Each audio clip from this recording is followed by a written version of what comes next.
La filtration rénale est un processus complexe qui permet au rein de purifier le sang et de maintenir l'équilibre interne.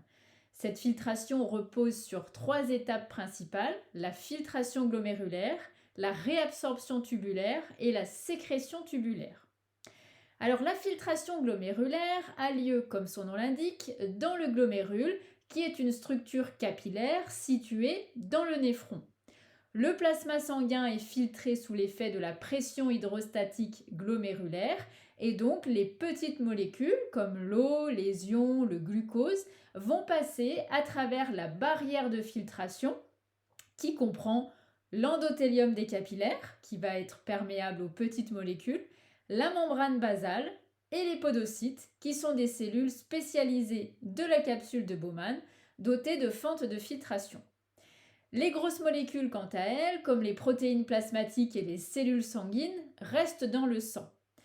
À l'issue de la filtration, on obtient la formation du filtre glomérulaire, qui est une solution proche du plasma, dépourvue de protéines.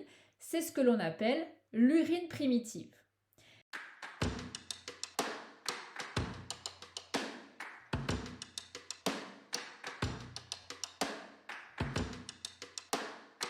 Deuxième étape, la réabsorption tubulaire. Elle a lieu tout le long du tubule rénal, principalement dans le tubule contourné proximal.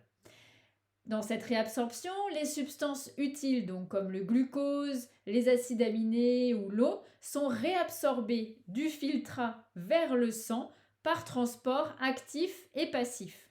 On a 99% du filtrat initial qui est récupéré. L'objectif de cette réabsorption, c'est de préserver les éléments essentiels et maintenir l'équilibre hydrique et électrolytique.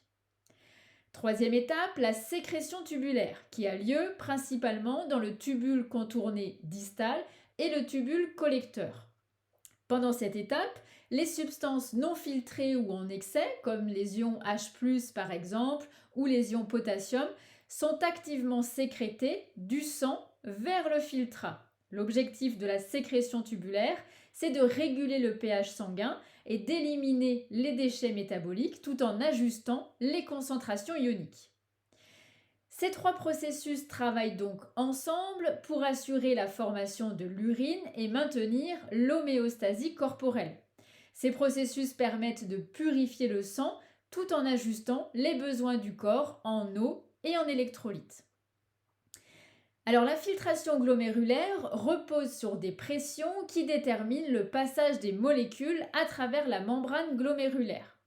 La pression hydrostatique glomérulaire, c'est la force principale générée par la pression sanguine dans les capillaires glomérulaires. Elle va pousser le plasma et les petites molécules hors des capillaires. On l'estime à peu près à 60 mm de mercure.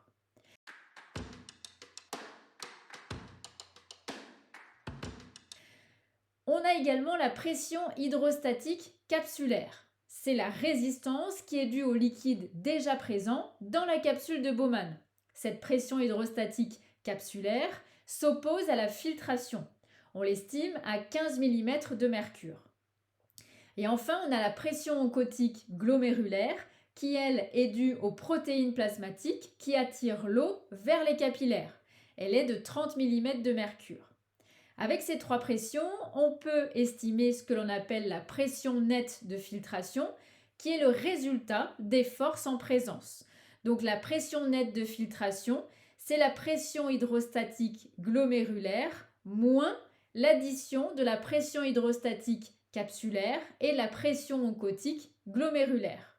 Donc si on reprend nos chiffres, on a la pression hydrostatique glomérulaire qui est de 60, moins la pression hydrostatique capsulaire qui est de 15, plus cette pression oncotique glomérulaire, donc 30 plus 15 font 45. On a donc une pression nette de filtration 60 moins 45, ce qui nous donne 15 mm de mercure, ce qui va permettre de favoriser la filtration.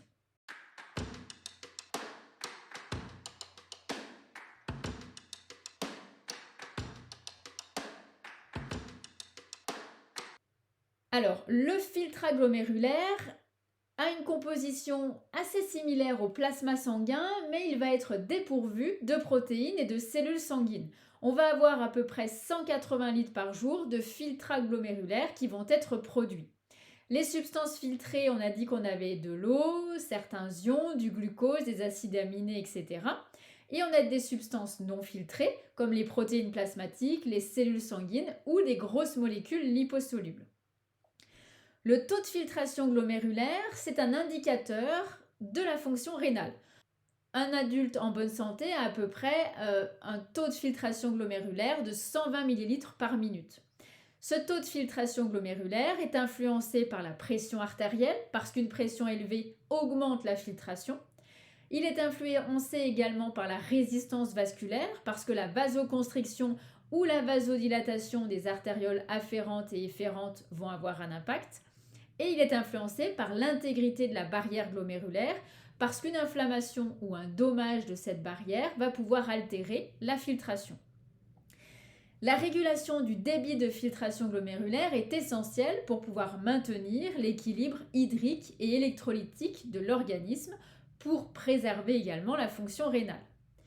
Le débit de filtration glomérulaire influence directement la quantité d'eau, de sodium, de potassium et d'autres électrolytes filtrés par les reins. Une régulation précise est nécessaire pour éviter la déshydratation ou la surcharge hydrique d'une part, et pour maintenir les concentrations d'électrolytes dans des limites normales. Un débit de filtration glomérulaire constant va permettre une excrétion adéquate des déchets produits par le métabolisme.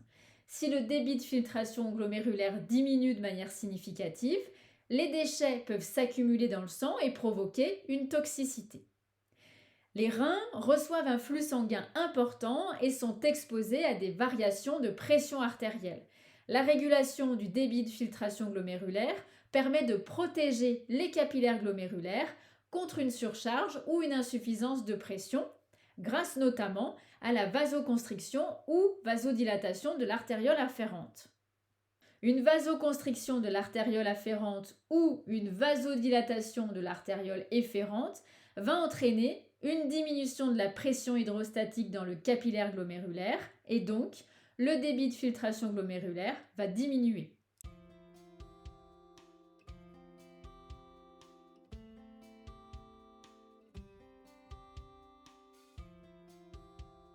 A l'inverse, une vasodilatation de l'artériole afférente ou une vasoconstriction de l'artériole efférente engendre une augmentation de la pression hydrostatique dans le capillaire glomérulaire et donc le débit de filtration glomérulaire va augmenter.